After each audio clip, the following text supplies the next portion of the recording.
నేను మీకు విశ్రాంతి కలుగజేయుదును.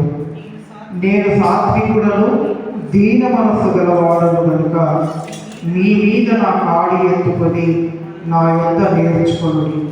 అప్పుడు మీ ప్రాణములకు విశ్రాంతి దొరుకును.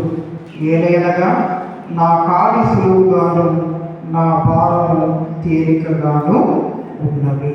దేవుడి మాటలు దీవించుగాక.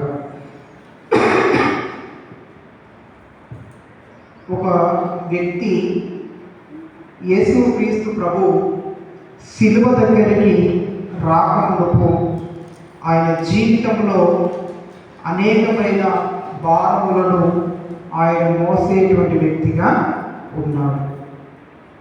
ఒక వ్యక్తి యేసుక్రీస్తు ప్రభు కలువరి శిలువ దగ్గరికి రాకముందు ఆయన యందు విశ్వాసం ఉంచి రక్షణ పొందకముందు అనేకమైన భారములను తన మీద మోసుకొని భారముతో తన జీవితాన్ని కొనసాగిస్తున్నట్లుగా మనము చూస్తూ ఉంటాం. మరి మనుషులు మోసేటువంటి భారాలు ఏంటి అని మనం చూసినప్పుడు మొట్టమొదట మానవుడు ఆ పాపం అనేటువంటి భారాన్ని ఆయన మోస్తూ ఉంటాడు. అలాగే ఆ పాపమును బట్టి దేవుని యొక్క శాపం అనేటువంటిది మానవుల జీవితంలోనికి ప్రవేశించింది కనుక రెండవదిగా ఆ పాప భారాన్ని ఆయన మోస్తూ ఉన్నారు. మూడవదిగా ఎప్పుడైతే దేవుని ఆజ్ఞకు అవిధేయత చూపించాడో దేవుని సన్నిధిలో నుంచి వెళ్ళబట్టబడిన వాడే మరి అపవాదికి బానిసగా బందీగా చేయబడ్డాడు కాబట్టి సాతాను అనేటువంటి భారమును ఆయన మోస్తూ ఉన్నారు. అలాగే నాలుగవదిగా దేవుని యొక్క ఉగ్రతను, దేవుని యొక్క శిక్షను ఆయన మోస్తూ ఉన్నాడు. ఏదైనా పాపం వల్ల వచ్చే జీవితము మరణం కనుక. కాబట్టి పాపం వల్ల, అవిధేయత వల్ల దేవునికి దూరమయ్యాం. దేవుని యొక్క శాపం మానవుల జీవితంలోకి వచ్చింది. అలాగే మరణం అనేటువంటిది, అలాగే నిత్య నరకం అనేటువంటిది కూడా మానవ జీవితంలోకి అది ప్రవేశించింది. కాబట్టి మానవులు ఈ పాప భారమును, శాప భారమును, అపవాది అలాగే దేవుడు ఉగ్రత అనేటువంటి భారాలను ఆయన మోసుకుంటూ ప్రయాసపడుతూ తన జీవితాన్ని మరి కొనసాగించేటువంటి వాడిగా ఉన్నట్లుగా మనం అక్కడ చూస్తూ ఉంటున్నాం. కాబట్టి ఎప్పుడైతే ఒక వ్యక్తి యేసుక్రీస్తు ప్రభు పాదాల దగ్గరకు వస్తాడో అప్పుడు ఏం జరుగుతూ ఉంటుందంటే దేవుడు ఆ భారములన్నీ కూడా ఆయన తీసివేసి మరి అదే సమయంలో ఆయన కాడిని ఆయన మన మీద మోపేటువంటి దేవుడుగా ఆయన మనకు ఉంటారు. కాబట్టి ఎవరైతే యేసుక్రీస్తు ప్రభు దగ్గరకు వస్తారో, యేసుక్రీస్తు ప్రభు దగ్గరకు వచ్చి ఆయన విశ్వసించి ఎవరైతే రక్షణ పొందుకుంటారో వాళ్ళ జీవితాలలో ఉన్నటువంటి ఆ పాపం అనే ఆ కాడిని, అలాగే శాపం అనే ఆ కాడిని, అపవాది అలాగే మరణము, నిత్య నాశనం అనేటువంటి కాడిని దేవుడు వారి మీద నుంచి ఆయన తొలగింప చేస్తాడట. అలాగే అంత మాత్రం కాదు, ఆయన కాడి, ఆ సులువైనటువంటి ఆయన కాడిని, ఆ భారాన్ని ఆయన మన మీద మోపేటువంటి దేవుడుగా ఉంటాడన్న విషయాన్ని మనం ఇక్కడ జ్ఞాపకము చేసుకోవాలి. కాబట్టి ఈ లోకంలో దేవుడి బిడ్డగా ఉన్నటువంటి మనము ఆయన కాడినైనా మనం ఎత్తుకోవాలి. ఒకవేళ ఆయన కాడి మన మీద లేదు అంటే లోక సంబంధమైనటువంటి ఆ కారులను మన మీద మనం ఎత్తుకొని మరి భారంతో మన జీవితాలను కొనసాగించే వారి మనం ఉంటామన్న విషయాన్ని మనం ఇక్కడ జ్ఞాపకము చేసుకోవాలి. అలాగే యేసుక్రీస్తు ప్రభువును విశ్వసిస్తున్నటువంటి మనపైన దేవుడు మోపినటువంటి ఆ భారములు ఏంటి, ఆయన మన మీద మోపినటువంటి ఆ కాడి ఏంటో మనం ఈ మధ్యాహ్న కాలంలో మనం జ్ఞాపకము చేసుకుందాం. 1 కొరింథీ 9వ అధ్యాయం 16వ వచనంలో మనం చదువుకుంటున్నప్పుడు దేవుడు మన మీద మోపినటువంటి భారము లేదా దేవుడు మన మీద మోపినటువంటి కాడి ఏంటి అని మనం చూసినప్పుడు పౌలు కొరింథీయులకు రాసినటువంటి 1వ పత్రిక 9వ అధ్యాయము 16వ వచనంలో ఒక మాట మనము చదువుకుందాం. 9వ అధ్యాయము 16వ వచనము. నేను సువార్తను ప్రకటించుచున్నాను, నాకు అతిశయ కారణము లేదు. సువార్తను ప్రకటింపవలసిన భారము నా మీద మోపబడి ఉన్నది. అయ్యో, నేను సువార్తను ప్రకటింపకపోయిన ఎడల నాకు శ్రమ. కాబట్టి దేవుడు మన మీద మోపిన భారములో ఒకటి ఏంటంటే సువార్త భారములు ఆయన మన మీద మోపాడు అన్న విషయాన్ని మనం ఇక్కడ జ్ఞాపకము చేస్తూ, ఒకవేళ సువార్త ప్రకటించకపోతే నాకు శ్రమ అని చెప్పేసి మరి అక్కడ పౌలు చెబుతున్నట్లు మనము చూస్తూ ఉంటాం. యేసుక్రీస్తు ప్రభు పాదాల దగ్గరకు వచ్చి ఆయన మనం విశ్వసించినప్పుడు ఆయన మన మీద ఉన్నటువంటి భారమైన పాడులన్నీ కూడా ఆయన తీసివేసి ఆయన తన సులువైనటువంటి పాడిని ఆయన మన మీద మోపాడట. ఆయన మన మీద మోపినటువంటి మొట్టమొదటి భారము లేదా కాడి ఏంటంటే సువార్తను మనం ప్రకటించాల్సినటువంటి భారంలో ఉన్న సువార్త భారమును ఆయన మన మీద మోపినట్లుగా మనం అక్కడ చూస్తూ ఉంటున్నాం. అలాగే రెండవదిగా పౌలు కొరింథీయులకు రాసినటువంటి రెండవ పత్రిక 11వ అధ్యాయము 28వ వచనంలో మరొక మాట కూడా మనము చూద్దాం. పౌలు కొరింథీయులకు రాసినటువంటి రెండవ పత్రిక 11వ అధ్యాయము 28వ వచనము. ఇవియునుగాక సంఘములన్నిటిని గూర్చిన చింతయు కలదు, ఈ భారము దినదినమును నాకు కలుగుచున్నది అనేటువంటి మాట. రెండవది దేవుడు మన మీద మోపినటువంటి భారం ఏంటి అంటే సంఘములను కూర్చున్నటువంటి చింత, సంఘములన్నిటిని కూర్చున్నటువంటి ఆ భారాన్ని దేవుడు మన మీద మోపాడు. గలతీయులకు రాసినటువంటి పత్రిక 6వ అధ్యాయము 2వ వచనంలో మనం చదువుకుంటున్నప్పుడు అక్కడ పౌలు ఈ విధంగా సెలవిస్తూ ఉంటాడు. గలతీయులకు రాసినటువంటి పత్రిక 6వ అధ్యాయము 2వ వచనము. ఒకని భారములనొకడు భరించి ఈలాగు క్రీస్తు నియమమును పూర్తిగా నెరవేర్చుడి. అనగా సంఘములో విశ్వాసంలో ఉన్నటువంటి మనము ఒకరి భారములను ఒకరు భరించాలి. అలా ఒకరి క్షేమాభివృద్ధి కోసం ఒకరు ప్రయాసపడేటువంటి వారిగా మనము ఉండాలి అన్న విషయాన్ని మనం ఇక్కడ జ్ఞాపకము చేసుకోవాలి. ఎందుకు అంటే ఎఫెసీ పత్రికలో మనం చూసినప్పుడు ఎఫెసీ పత్రిక 2వ అధ్యాయము 19వ వచనంలో మనం చదువుకుంటున్నప్పుడు అక్కడ పౌలు ఏమంటాడంటే, కాబట్టి మీరిక పరజనులను పరదేశులనై ఉండక పరిశుద్ధులతో ఏక పట్టణస్థులను దేవుని ఇంటి వారునై ఉన్నారు. కాబట్టి సంఘం అంతా మనం ఏక పట్టణస్థులం, మనం పరలోక పట్టణస్థులమని మనము దేవుని ఇంటి వారు కనుక దేవుని ఇంటిని కూర్చున్నటువంటి ఆ చింత, ఆ భారం అనేటువంటిది మనము కలిగి ఉండాలి అన్న విషయాన్ని మనం ఇక్కడ జ్ఞాపకము చేసుకోవాలి. అనగా సంఘమును కూర్చున్నటువంటి ఆ చింత భారము, సంఘ క్షేమాభివృద్ధిని కూర్చున్నటువంటి ఆ చింతను, ఆ భారమును మనం కలిగిన వారమై ప్రభు సన్నిధిలో ప్రార్థించేటువంటి వారి మనము ఉండాలి. అనగా సంఘంలో ఉన్న వారి యొక్క సమస్యల కొరకు, సంఘంలో ఉన్న వారి యొక్క బలహీనతల కొరకు, వారి అవసరాల కొరకు, వారి ఆరోగ్యాల కొరకు, వారి యొక్క క్షేమాభివృద్ధి కోసము మనము ప్రార్థించేటువంటి వారి మనము ఉండాలి.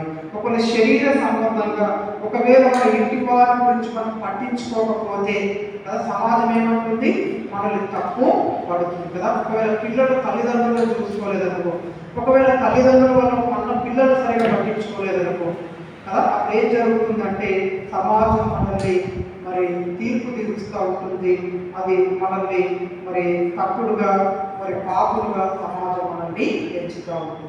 అలాగే ఎలాగైతే శరీర సంబంధమైన మన కుటుంబంలో కూర్చున్నటువంటి ఆ చింత భారాన్ని మనం ఎలాగైతే కలిగి ఉంటామో అలాగే మరి ఆత్మీయ కుటుంబంలో కూర్చున్నటువంటి ఆ చింత భారాన్ని మనం కూడా కలిగిన వారిపై సంఘంలో ఉన్న వారి యొక్క ఆ సమస్యల కొరకు, వారి ఆరోగ్యాల కొరకు, వారి బలహీనతల కొరకు, అలాగే వారి క్షేమాభివృద్ధి కోసం, వారి ఆత్మీయ జీవితం కోసము మనం అనుదినం కూడా మరి భారములు కలిగిన వారిపై వారి కొరకు మనం ప్రార్థించేటువంటి వారు మనము ఉండాలి. ఇది రెండవదిగా దేవుడు మన మీద మోపినటువంటి భారం. మొదటి భారం ఏంటంటే సువార్తను ప్రకటించాల్సినటువంటి ఆ భారాన్ని దేవుడు మన మీద మోపాడు. రెండవదిగా సంఘ క్షేమాభివృద్ధి గురించినటువంటి ఆ భారాన్ని దేవుడు మన మీద మోపాడు. తర్వాత మూడవదిగా దేవుడు మన మీద మోపినటువంటి భారం ఏంటి అని మనం చూసినప్పుడు రోమా పత్రిక 9వ అధ్యాయము మొదటి 3 వచనాలు మనం ఒకసారి చూద్దాం. రోమా పత్రిక 9వ అధ్యాయము మొదటి 3 వచనాలు. నాకు బహు దుఃఖమును నా హృదయంలో మానని వేదనయు కలవు. క్రీస్తునందు నిజమే చెప్పుచున్నాను, అబద్ధమాడుటలేదు. పరిశుద్ధాత్మ యందు నా మనస్సాక్షి నాతో కూడా సాక్ష్యం ఇచ్చుచున్నది. సాధ్యమైన ఎడల దేహ సంబంధులైన నా సహోదరుల కొరకు నేను క్రీస్తు నుండి వేరే శాపగ్రస్తులనై ఉండకూడదును. ఇక్కడ మూడవదిగా దేవుడు మన మీద మోపినటువంటి భారం ఏంటంటే, మరి పౌలు ఆయన అన్యజనులకు సువార్త చెప్పడం మాత్రమే కాకుండా తన స్వజనుల రక్షణ విషయమైన చింతన భారంలో ఆయన కలిగి ఉన్నట్లుగా మనము చూస్తూ ఉంటాం. కాబట్టి మన ఇంటి వారి రక్షణ గురించినటువంటి ఆ భారం చింత, అలాగే మన బంధువులు, మన స్నేహితులు, మన రక్త సంబంధులు, మన ఇరుకు పొరుగు వారిని గురించిన ఆ రక్షణ విషయమైనటువంటి ఆ చింతను, ఆ భారాన్ని మనము కలిగిన వారిని మనము ఉండాలి. ఇది మూడవ భారము, ప్రభు మన మీద కలిగినటువంటి మూడవ భారము. అలాగే నాలుగవదిగా దేవుడు మన మీద మోపినటువంటి భారం ఏంటి మనం చూసినప్పుడు, పౌలు తిమోతికి రాసినటువంటి ఆ మొదటి పత్రిక 2వ అధ్యాయంలో 1 నుంచి 6 వచనాలు మనం చదువుకుంటున్నప్పుడు మనము అక్కడ కొన్ని విషయాలు మనము చూస్తాం. పౌలు తిమోతికి రాసిన మొదటి పత్రిక 2వ అధ్యాయము 1-2 వచనాలు. మనము సంపూర్ణ భక్తియు మాన్యతయు కలిగి నెమ్మదిగాను సుఖముగాను బ్రతుకు నిమిత్తము అన్నిటికంటే ముఖ్యముగా మనుషులందరి కొరకును, రాజుల కొరకును, అధికారులందరి కొరకును విజ్ఞాపనలను, ప్రార్థనలను, యాచనలను, కృతజ్ఞతాస్తుతులను చేయవలనని హెచ్చరించుచున్నాను. ఇది మంచిదియు మన రక్షకుడకు దేవుని దృష్టికి అనుకూలమైనది అయినది. ఆయన మనుషులందరూ రక్షణ పొంది సత్యమును గురించి అనుభవ జ్ఞానం గలవారై ఉండవలనని నిశ్చయించుచున్నాడు. దేవుడు ఒక్కడే, దేవునికి నరుడును మధ్యవర్తియు ఒక్కడే, ఆయన క్రీస్తు యేసును నరుడు.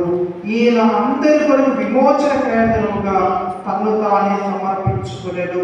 దీనిని కూర్చిన సాక్ష్యము యుక్త కాలముల యందు ఇయ్యబడెను అనేటువంటి మాట.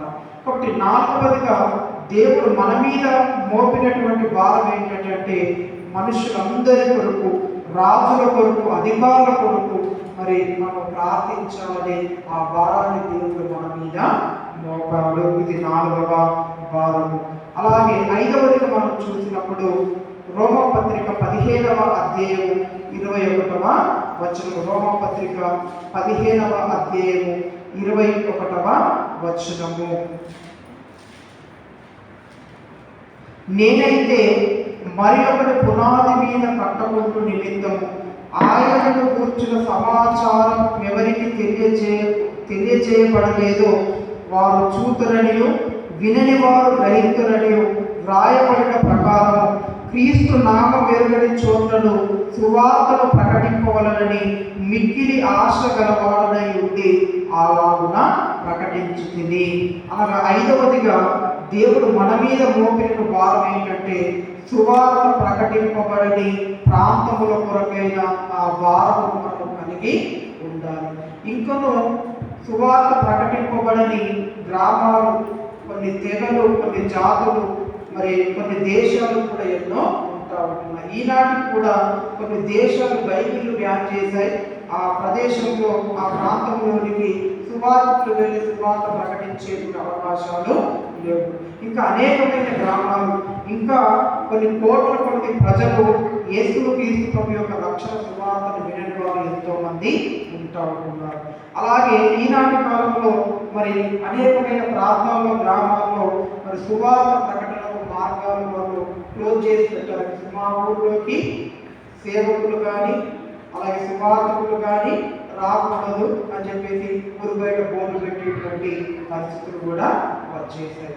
కాబట్టి 5వదిగా దేవుడు మన మీద మోపినటువంటి భారం ఏంటంటే, సువార్త ప్రకటింపబడిన ఆ దేశాలు, సువార్త ప్రకటింపబడిన ఆ పట్టణాలు, గ్రామాలలోనికి దేవుడు తన రక్షణ సువార్తను పంపించినట్లుగా దేవుడే మార్గాలు తెరిచి ఆ ప్రాంతంలోనికి తన సువార్తను పంపించి ఆ ప్రజలకు తన రక్షణ సువార్తను అందించి ఆ రక్షణ సువార్త ద్వారా ఆ ప్రజలను తన రక్షణలోకి నడిపించినట్లుగా ఆ ప్రభు సన్నిధిలో మనం భారం కలిగి ప్రార్థించాల్సినటువంటి ఆ బాధ్యతను, ఆ భావాన్ని భారాన్ని దేవుడు మన మీద పెట్టాడు. ఇది 5వ భారం.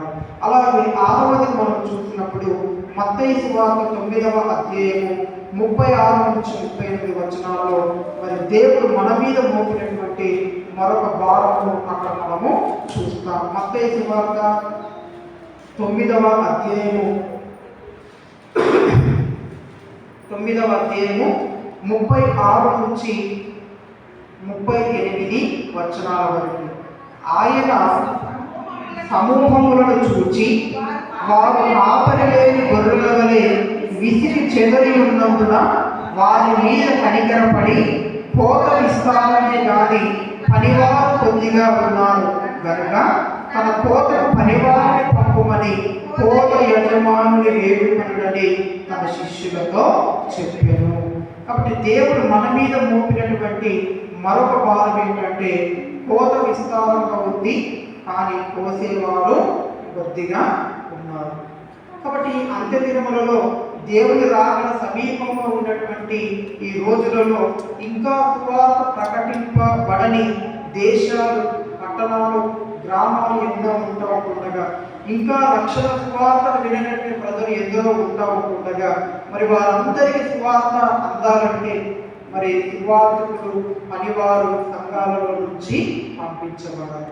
అలాగే క్రైస్తవులమైన మన కుటుంబాల నుంచి, దేవుడి సంఘాల నుంచి వారు పంపించబడాలి. కనుక దేవుని పని వారిని నీవు సంఘముల నుంచి లేవనెత్తి నీ పని కోసం వారిని నీవు పంపించు. నీ కోతకు పని వారిని నువ్వు లేవనెత్తి నీ సంఘములో నుంచి వారిని పోయడానికి మరి నీ చేతిలోనికి వారిని పంపించు ప్రభు అని చెప్పేసి ప్రభు సన్నిధిలో మనం అనుదినము మరి ప్రార్థించేటువంటి వారు మనము ఉండాలి. ఎందుకంటే రోమపత్రిక 10వ అధ్యాయంలో మనం చదువుకుంటున్నప్పుడు 13 నుంచి 15 వచనాల్లో అక్కడ ఏమనుకుంటుందంటే రోమపత్రిక 10వ అధ్యాయము 13 నుంచి 15 వచనాలు. రోమపత్రిక 10:13 నుంచి 15 వచనాలు.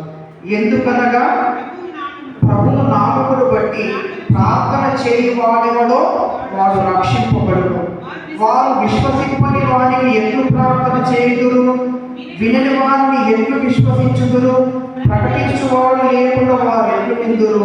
ప్రకటించువారు పంపబడి ఎట్లు ప్రకటించుదురు? ఇందు విషయమై ఉత్తమమైన వాటిని కూర్చున్న సువార్త ప్రకటించు వారి పాపములు ఎంతో సుందరమైనది అని రాయబడి ఉన్నది.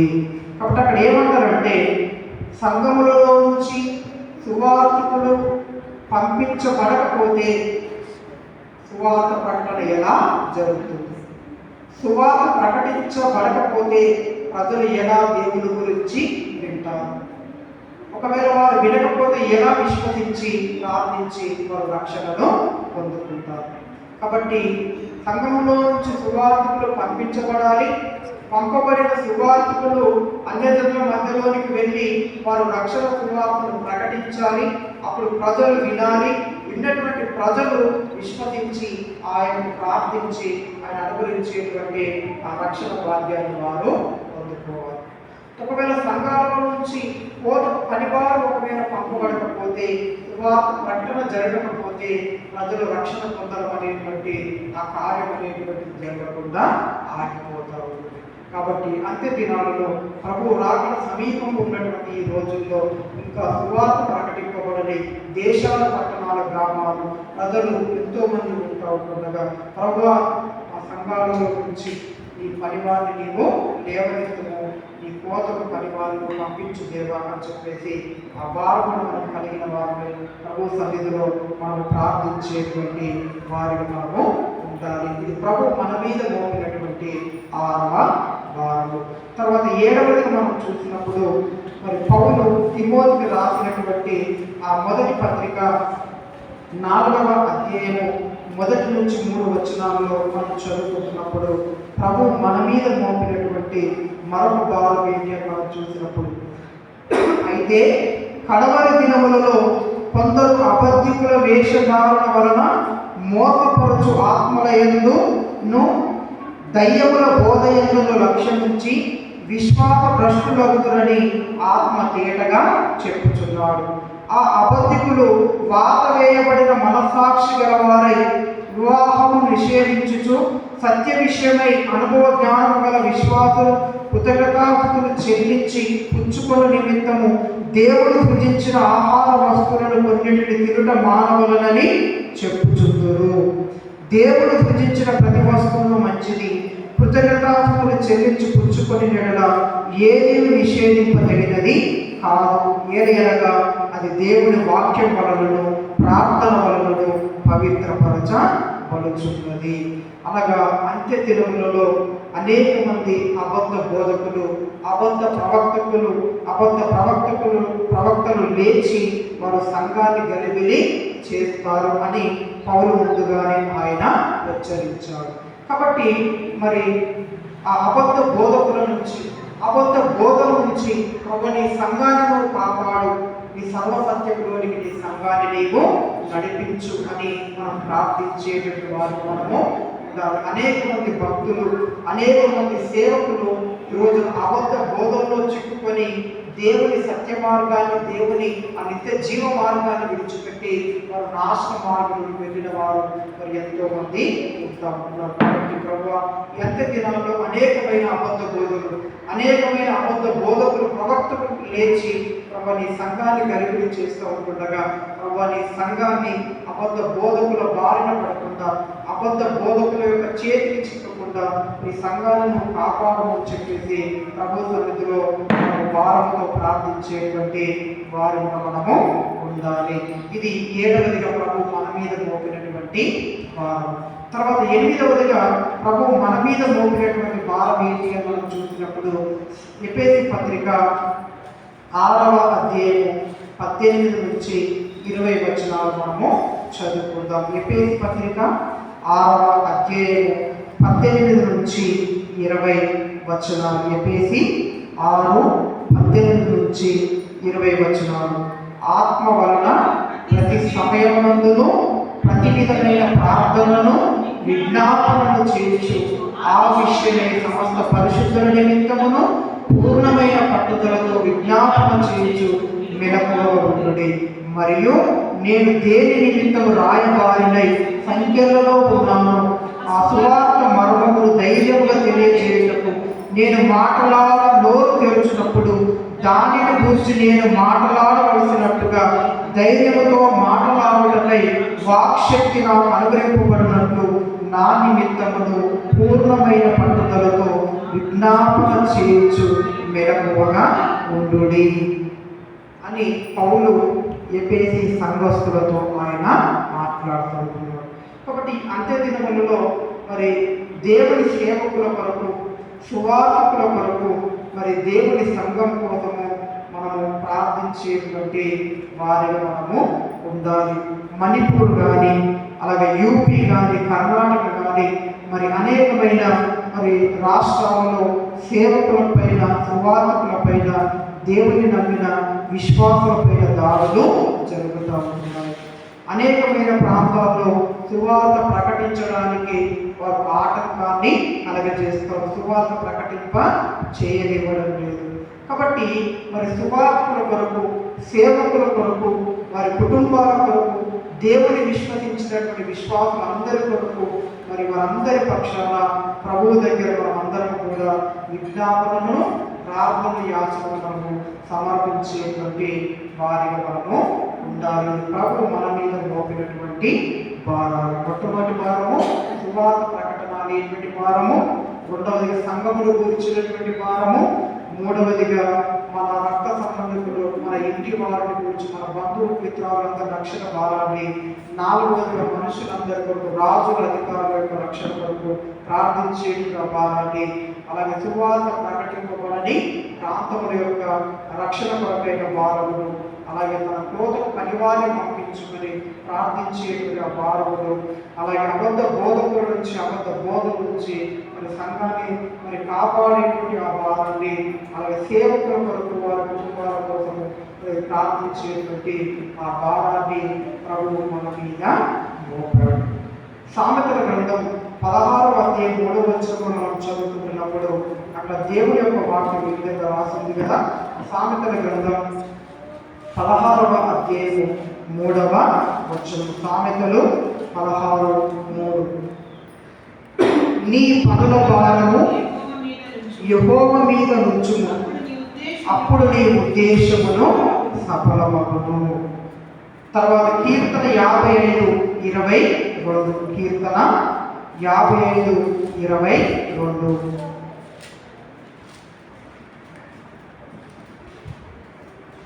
నా మనవి ఆలకించి నాకు ఉత్తరమివ్వు.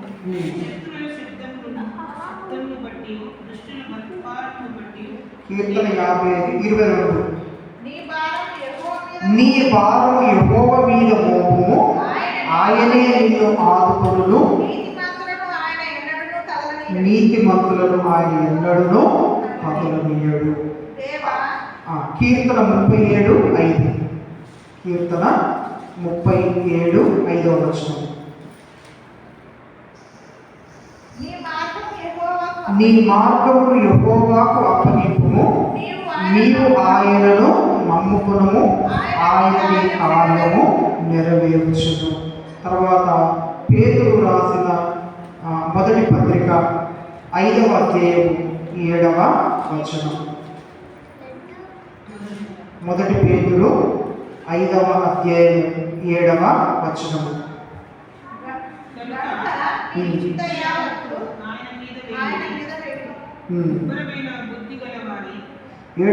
ఆయన మిమ్మును గురించి చింతించుతున్నాడు గనుక మీ చింత యావత్తు ఆయన మీద వేయుడి అనేటువంటి మాట.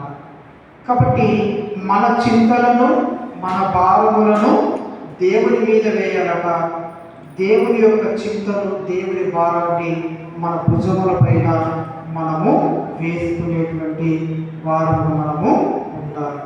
ఎప్పుడైతే మన చింతలను మన భారాలు ప్రభువు మీద వేసి మనము ఆయన భారము ఆయన కాడిని ఎత్తుకొని మోసే వారికి ఉంటాము, అప్పుడు మన భారములన్నీ కూడా మన చింతలన్నీ కూడా ఆయన తీర్చే దేవుడుగా, మన భారాలను తొలగించేటువంటి దేవుడుగా, మన కార్యములను సఫలం చేసేటువంటి దేవుడుగా ఆయన మన జీవితాల్లో ఉంటాడు. ఒకవేళ ప్రభు యొక్క కార్యం మనం ఎత్తుకోకుండా, ఆయన మన మీద మోపిన భారాలను మోయకుండా, ఒకవేళ మన చింతలన్నీ తీరాలని, మన కార్యాలని సఫలం కావాలని అనుకుంటే అది మన అజ్ఞానమే అవుతుంది. అందుకే మత్తయి సువార్త 6వ అధ్యాయం 32-33 వచనాలు ఏమంటే, మొదట ఆయన రాజ్యాన్ని ఆయన నీతిని మొదట మీరు వెతకండి, అప్పుడు అవన్నీ కూడా మీకు అనుగ్రహింపబడతాయని చెప్పేసి. కాబట్టి మధ్యాహ్న కాల సమయంలో దేవుడు తన కాడిని మన మీద మోపినాడు. కాబట్టి ఆ భారాలను మనం భరించినప్పుడు దేవుడు మన కార్యాలను సఫలపరిచే దేవుడుగా, మన చింతలను ఆయన తీర్చే దేవుడుగా, అలాగే మన భారాలను తొలగించే దేవుడుగా ఆయన మన జీవితాల్లో ఉంటాడు. కాబట్టి మధ్యాహ్న కాల సమయంలో ప్రభు సన్నిధిలో మరి ఒక మంచి తీర్మానం మనం చేసుకున్నాం. ప్రభువా, ఈ భారాలేంటో, నా మీద నువ్వు మోపిన భారాలేంటో నువ్వు నాకు తెలియజేశావు. కాబట్టి అనుదినం నీ కాలిని ఎత్తుకొని నీతో పాటుగా నడిచేటువంటి కృపను నాకు దయచే. మొట్టమొదటి నీ రాజ్యాన్ని, నీ నీతిని వెతికేటువంటి ఆ కృపను నాకు దయచే ప్రభువా. ఆ తర్వాత నీవే నా కార్యములు నెరవేర్చే దేవుడుగా ఉంటావు, అలాగే నీవే నా చింతలన్నీ తొలగించే దేవుడుగా ఉంటావు. అలాగే ప్రభువా, మరి నీవే నా ఉద్దేశాలన్నీ కూడా సఫలం చేసే దేవుడుగా నా జీవితంలో ఉంటామని నేను విశ్వసిస్తున్న సన్నిధిలో ప్రార్థిస్తున్నాను. ప్రభు నీ కృప నాకు దయచేయమని చెప్పేసి ప్రభు సన్నిధిలో మనం ప్రార్థన చేద్దాం. అందరూ లేచి నిలబడదాం, ప్రభు సన్నిధిలో ప్రార్థన చేద్దాం.